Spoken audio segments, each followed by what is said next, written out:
Water utilization is very, very inefficient. Even if you take advanced countries, they use reuse. We don't do much of that at all. So our long-term solution has to be not that there's shortage of water, that we don't store it. But what I think makes it different this time, other than the obvious results we see and the quality of the content generated through the generative AI, is that we have such vast amounts of data already available, at least in some languages in some countries, and the possibilities that that kind of data can be created and stored at relatively marginal cost of zero, and therefore that the available content for a machine to learn, for a program to learn, is infinite, combined with the fact that these days access to really high levels of computing power is quite democratized through the cloud, and even startups for short periods of time can harness huge amounts of computing power at some reasonable cost. What would otherwise cost hundreds of millions of dollars to build regularly can be hired for an hour or a day. I think the combination of these has really unleashed the creativity and the whole approach to how machines and human beings interact. I say many times that my PhD dissertation back in 1990 or 91 was about understanding human cognition and helping to design computer interfaces with that understanding. That is to say, we want to try and make the machine more accessible to the person. And that was the extent of computing power at that time, the average person, the one that doesn't need to be a specialist. We have reached the other end of that spectrum today where we are training the machines how to be like humans. And we now have the capability of doing that. Obviously, that opens up a whole lot of possibilities. And to touch upon briefly the nature of this double edged kind of evolution, in job creation versus job destruction. I think clearly many jobs that were done by human beings will be much, much better and faster done and more reliably done by these machines. In my old industry of banking, the amount of work that was done post the mainframe processing of all the reported transactions that required hundreds of human beings to do, AI can probably eliminate all those jobs altogether. And yet, the creation of the content and the creation of the machine learning programming in English language, or in our case in Tamil language and in the regional languages, is going to create a whole lot of new jobs that we have not had before and provide the possibility of even leapfrogging were we to have the right ecosystem to foster that kind of innovation. Of course, we also see that as much as generative can replace human beings, you can also do a lot of deep fakes. And so authentication of content and origination of source is going to be very important. We have seen election manipulation in many countries through AI level of deep fakes and content manipulation.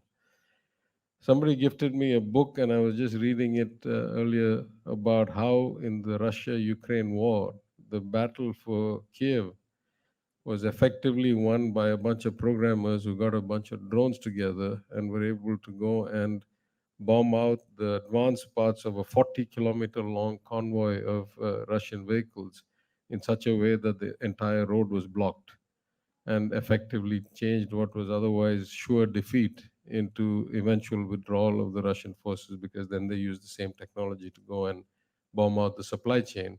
And so you had troops stuck with no way to go forward and not enough supplies to stay where they were. So this is the disruptive power, because what they could do is train these drones based on some of the camouflage they had detected to identify where other likely camouflaged vehicles and supplies were. So you look at all of this together, and I think this is going to be surely one of those inflection points. In my career, I've seen two or three of these. The widespread advent of converting analog and digital signals, which led to the ERP revolution and the automation of factories, the internet and email, which led to a different kind of connectivity, the Internet of Things, which led to a different level of automation and efficiency.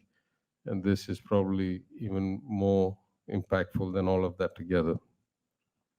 As far as the government is concerned, I would say broadly there are three areas we're focused on when it comes to deep tech and AI. The first, and by far the most important to somebody like me who comes from a social justice philosophy and the equity and inclusion agenda to public life, is that we can change the way government functions. We can remove a lot of the human elements and the disruption that bad human elements can create in processes. And we should be able to make it so inclusive that even the lowest level of education with voice interaction should be able to get resolution of their requests or needs from the government without having to worry about running from pillar to post and seeing 10 different officers. So the way government functions and the way government interacts with citizens, we hope will be our primary target for where we can apply these kinds of technologies and improve.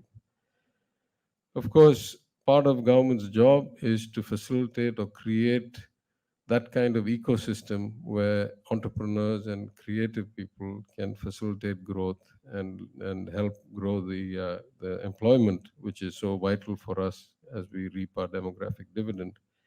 And I think in the case of Tamil Nadu, where we have fallen a bit behind other states or other cities, at least in perception and branding, this technology and this paradigm shift offers us the opportunity to leapfrog some of the more traditional players and create a center of excellence or an ecosystem of excellence, not even a center, around AI and deep tech in Tamil Nadu, and use that and the brilliant and very talented and the huge magnitude of engineers and scientists that Tamil Nadu graduates every year to actually leverage the benefits of our education system and get jobs and growth.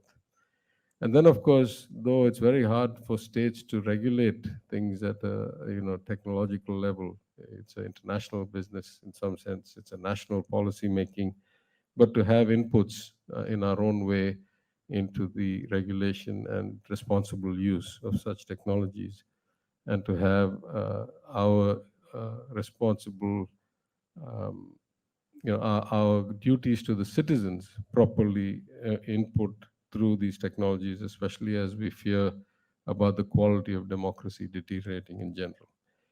So I think with those objectives, I'm here to learn as much as everybody else, and so I won't say much more. It's a very exciting time for us, for the world, for the technology, for the young people, and I hope that in the next 75 minutes or so, we'll all come away from this much more enlightened and with a lot of thought-provoking inputs. Hi, sir. Such a pleasure seeing you today. I'm Samir Kudur from the US India Business Council. My question to you is, as you know, India today holds a presidency for the Global Partnership on AI. So, how big is the role of the states in discussions around GPA presidency? And what are the things, as far as regional languages concerned, that you can perhaps put across to the central government in order to, incorporate these ideas? I must confess that we have at least not officially had any interaction yet with the government of India, so it's news to me. What you're telling me is news to me. Of course, we have some of our very fine officers now serving in Delhi, and in among others, my old finance secretary, Mr. Krishnan, is the MeitY secretary. So we'll follow up with him. I don't have any insight yet, but I will say that part of the issue with regional languages is that the data set and the existing engines in English are so far advanced that it's going to take a bit of work for us. I mean, we have lots of people, we have a lot of history of the language, we have lots of data as a government, but to get all these into a digitized, machine learnable, and in many cases, voice learnable format is probably going to be one of the big manual tasks, or and then even that some can be automated. I've been looking at technologies for that, but to create those data sets will be the basis for getting that level of sophistication that now exists in English into the regional languages, and it's our job to do that because we all want to preserve our mother tongue and our language.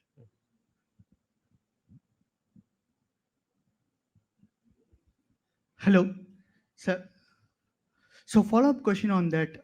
Is Tamil Nadu government taking any proactive measures here on your left? So, is Tamil Nadu government taking any proactive measures? There are some instance of small startups leveraging. Also, there are challenges, concerns raised by the technologists.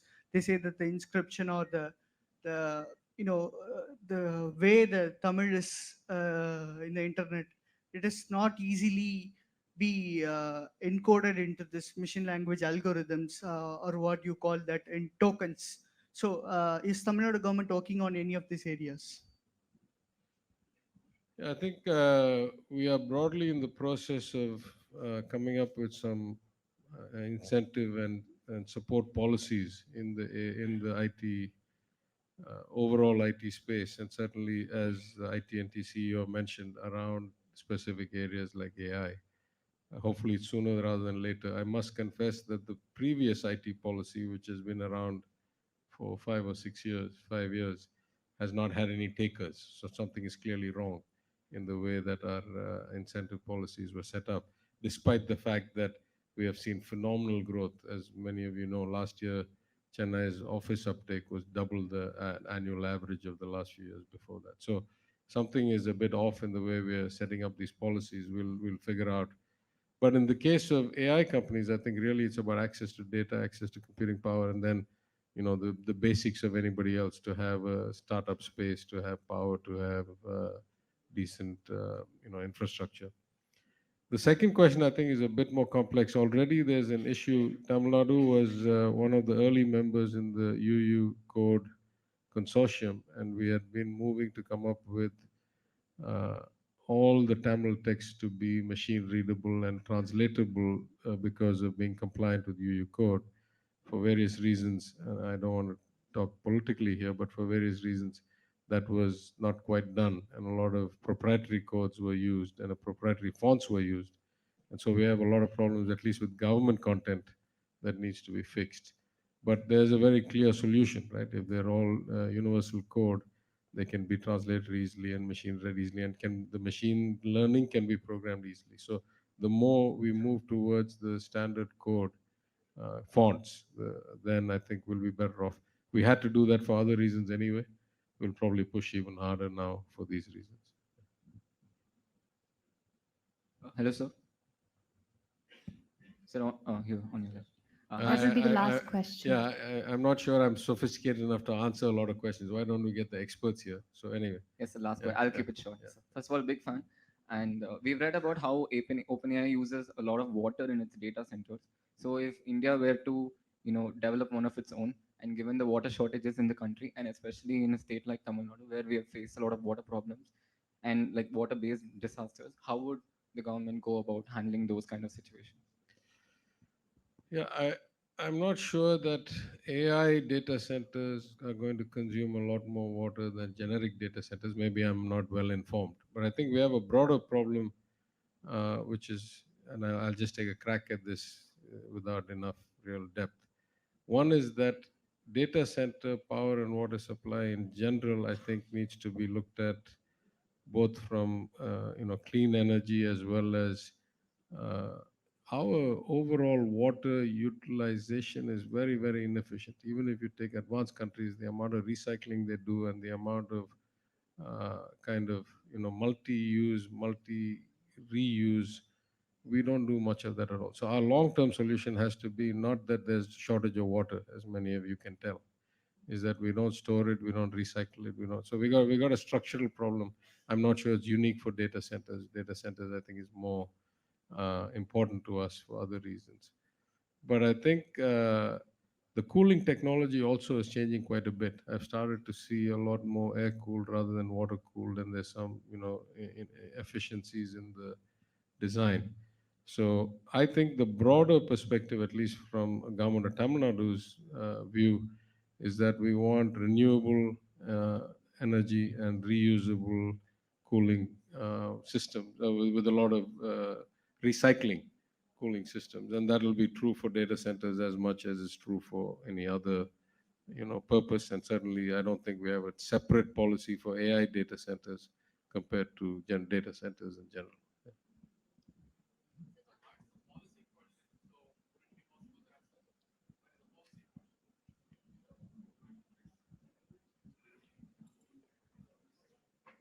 Hi, I'm Gopi Balasubramaniam. I'm a CEO of a German startup working on quantum computation.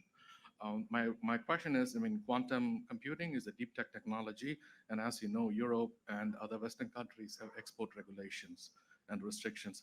How does India and Tamil Nadu plan to tackle this in this context? Thank you. I can only give you one instance because I don't know about India. Actually, I can say two things. One, the government of India has sponsored two quantum computing centers. I'm not sure that's actually buying computing power, but maybe to innovate around quantum computing. One has already been allocated to the Northeast.